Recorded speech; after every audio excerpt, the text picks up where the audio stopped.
فرماتے ہیں کہ بچے تھے گھر میں 6-7، غربت تھی، کام ملتا کوئی نہیں تھا، اور میں کام چور نہیں تھا، کام ڈھونڈتا تھا، پر اللہ کی قدرت کے کام نہیں ملتا تھا۔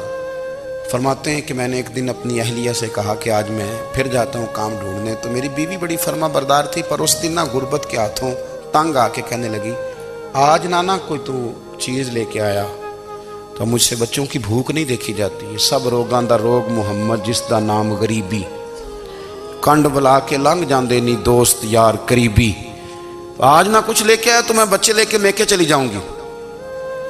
شیخ فرماتے ہیں کہ میں بڑا پریشان گھر سے نکلا، پر میں نے صبح سے لے کے زور تک کام ڈھونڈا، کام ملا کوئی نہیں، تو میرے دل میں خیال آیا چلو کام نہیں ملتا تو اللہ اللہ تو کرے نا، چلو بندوں کی مزدوری نہیں ملتی تو رب کریم کی عبادت ہی کرتے ہیں۔ فرماتے ہیں کہ میں نے نا فرات کے پانی سے وضو کیا، نہر کے، شدید دھوپ تھی، ساتھ ریت تھی اور ریت تپ رہی تھی، میں نے اپنا رومال وہیں مصلی کے طور پر بچھا لیا، اور فرماتے ہیں کہ زور سے لے کر عصر تک نماز پڑھی، دھوپ بھی پورے زور پہ، پر میرے سجدے کا ذوق بھی پورے زور پہ۔ فرماتے ہیں سورج بھی چمک رہا ہے اور رب کی عبادت کا ذوق بھی پورے زور پہ، میں سجدہ کروں تو پھر میرا اٹھانے کو جی نہ چاہے۔ فرماتے ہیں کہ عصر تک میں نے نفل پڑھے، دل ڈھلنے لگا، عصر کی نماز پڑھی اور میں وہاں سے چلا۔ اب میں جب نکلنے لگا تو دل میں خیال آیا کہ چھوٹی چھوٹی دیواریں ہیں گھر کی، بغیر کچھ لیے جاؤں گا تو بیوی دور سے دیکھے گی تو شور کرے گی کہ پھر خالی ہاتھ آ گیا ہے۔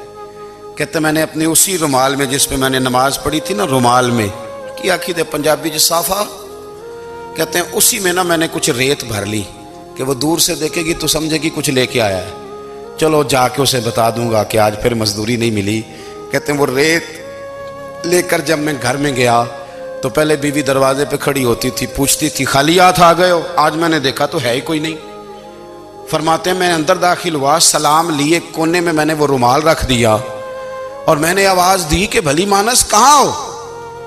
تو وہ کہنے لگی آپ منہ ہاتھ دھو لیں، میں روٹی لے کے آئی۔ میں نے کہا روٹی کہاں سے آ گئی؟ یہاں تو کئی دنوں کے فاقے، تو کئی دنوں کی غربت ہے، یہاں تو اس گھر میں تو فقیری ہے۔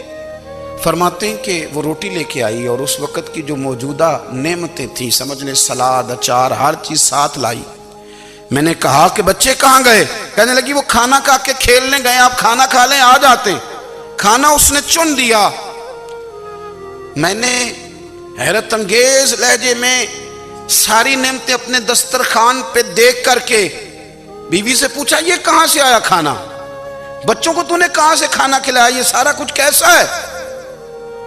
تو کہنے لگی پتہ نہیں آج آپ کس کریم کی مزدوری کرنے چلے گئے تھے، پتہ نہیں کس کریم کی، میرے گھر میں تو اتنی نعمتیں آئی ہیں کہ مجھ سے سنبھالی نہیں جا رہی، اتنا اناج ہے، اتنا گندم ہے، کس کریم کے دروازے آج چلے گئے تھے؟